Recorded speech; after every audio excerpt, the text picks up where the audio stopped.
Gültəkin xanım yazıb ki,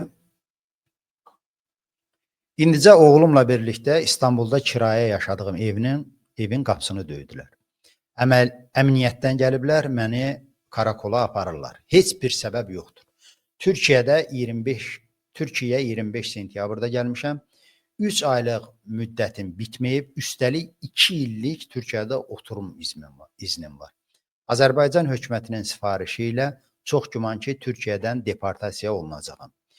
Bu ölkədə Ramiz Mehdiyevin mənə nə zülmlər yaratdığını İlham Əliyevdən yaxşı bilən yoxdur.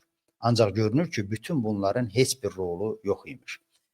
Mən əmniyyət işçilərinə sabah saat 9-da IELTS imtahanım var, onu verib gələcəm desəm də, görünür sifariş çox sərt olduğu üçün şans vermədilər. Ramiz Mehdiyevlə əlaqəsi olandan şərəfsiz insan yoxdur.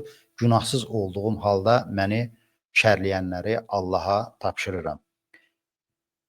Bu statusdan sonra Gültəkin xanım başqa bir statusda yazdı və sənədlərin nümayiş etdirdi ki, Türkiyədə onun olması tamamilə legaldır. Yəni deport üçün heç bir hüquqi əsas yoxdur. Amma görünür ki, Azərbaycan hökuməti Türkiyə hökuməti ilə yaxşı münasibətlərindən istifadə edib, Gültəkin xanımı da Azərbaycana deport edib bu qondarma işə calaq eləmək istəyirlər. Hal-hazırda Gültəkin xanımla da əlaqə saxlamaq mümkün deyil. Ehtimal eləyirik ki, onun Azərbaycana artıq bu saatlarda deportasiyası həyata keçirilir.